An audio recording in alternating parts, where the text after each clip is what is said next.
The All-American Otaku Show.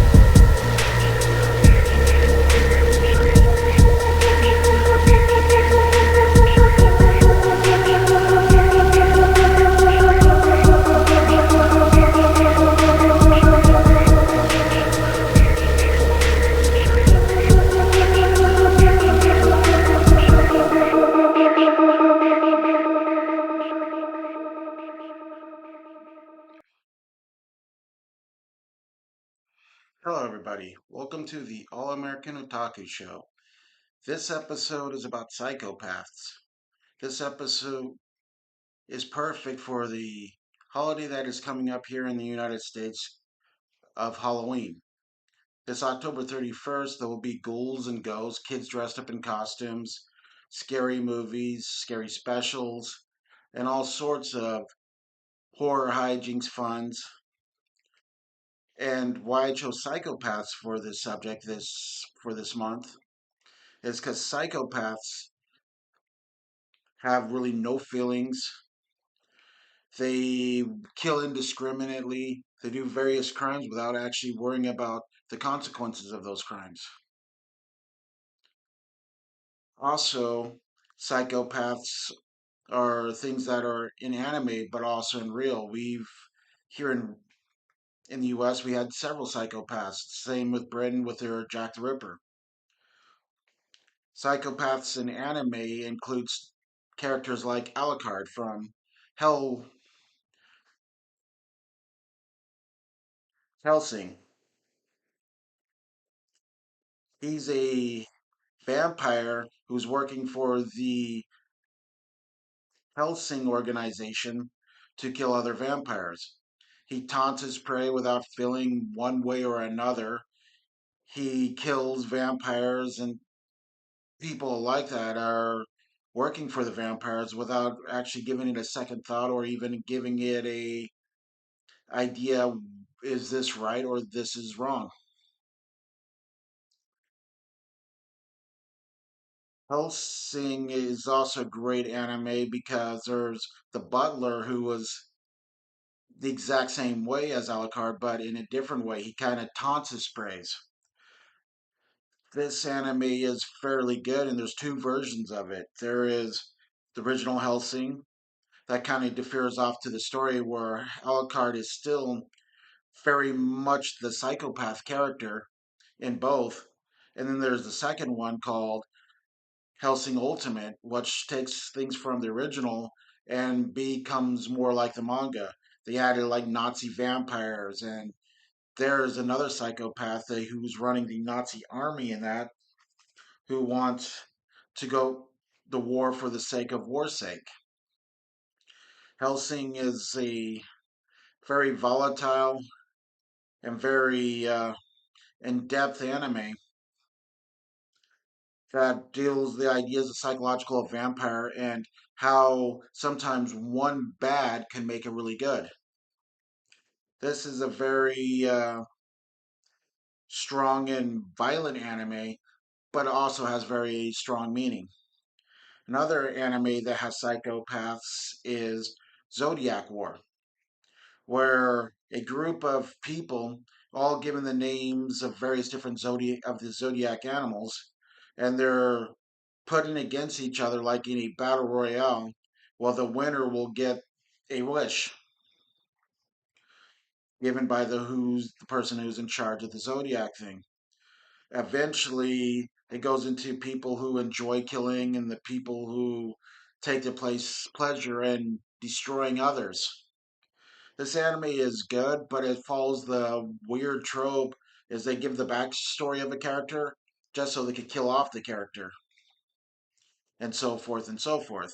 Another anime that has psychopaths is Tokyo Ghoul. The gourmet, he's obsessed with Kaneki. He wants to eat Kaneki, but he wants to savor the moment. He wants to flavor it the right certain way. He doesn't want to spoil the situation as of what it would be to eat Kaneki, who is a half ghoul and half human. There's also psychopaths in the anime Fate Stay Night, which is Bluebeard, the person who is the caster, and then there is the person who is his mage, who nails children and families up to the walls, burns them, tortures them, and kills them indiscriminately. Another anime with psychopaths in it is Akame ga Kill. The main character are assassins who are trying to kill these various bad people just because, to try to make the world better. And one of the people that they've killed is this girl and stuff who seems nice and inviting to the main character, who eventually ends up suckering people in there, getting there just so they could kill them in indiscriminately ways. There is a lot of psychopaths that I could go for, but here's Mr. Pat on his manga review on Psychopaths.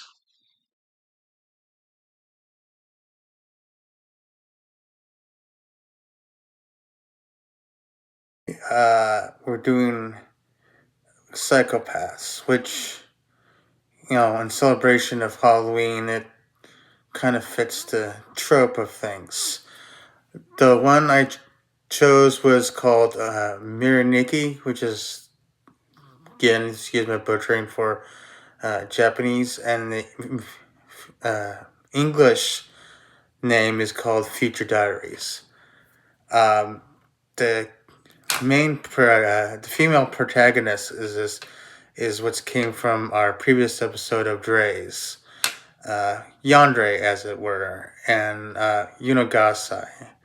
She has pink hair, pink eyes, and so for piss and vinegar to anyone else that affects her love interest, which his name is Yukitaro Amano, which she kind of gives his name as Yuki.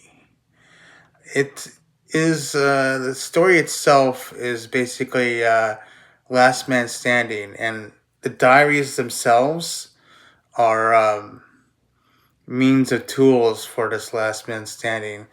Like Yuki himself is anything he observes is recorded in a diary, and he is captured in the future, so he'll know when things happen. The more psycho part of Gasai is that hers is even more sick and twisted, that her love interest, she knows where he's at and every 10-minute intervals. So she's like always on him. And the story itself is, has a lot more characters involved, but those are the two protagonists of the story.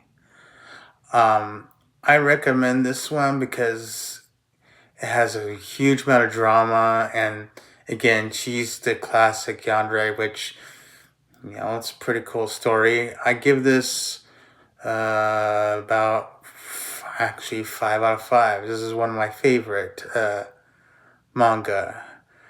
I recommend this one if you're really into they're actually drama, murder / school, but mostly about her indifference to anyone else but Yuki himself. So, All-American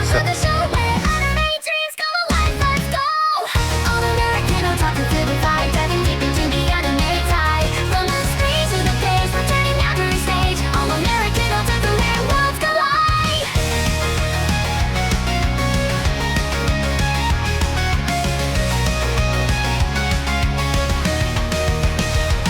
From the 90s till now, the passion's been real. Anime and manga, it's how we feel. Conventions and scenes, cooking up dreams. Japanese culture bursting at the seams.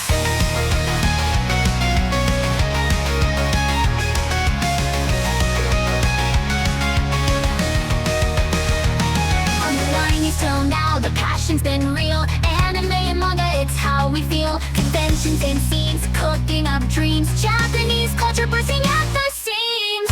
All-American Otaku, feel the vibe, diving deep into the anime tide. From the screen to the page, we're turning every stage. All-American Otaku, where worlds collide.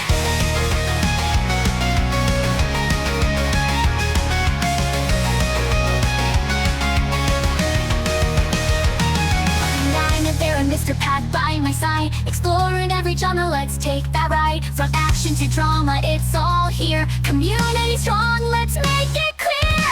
Otaku dreams, we're chasing the light.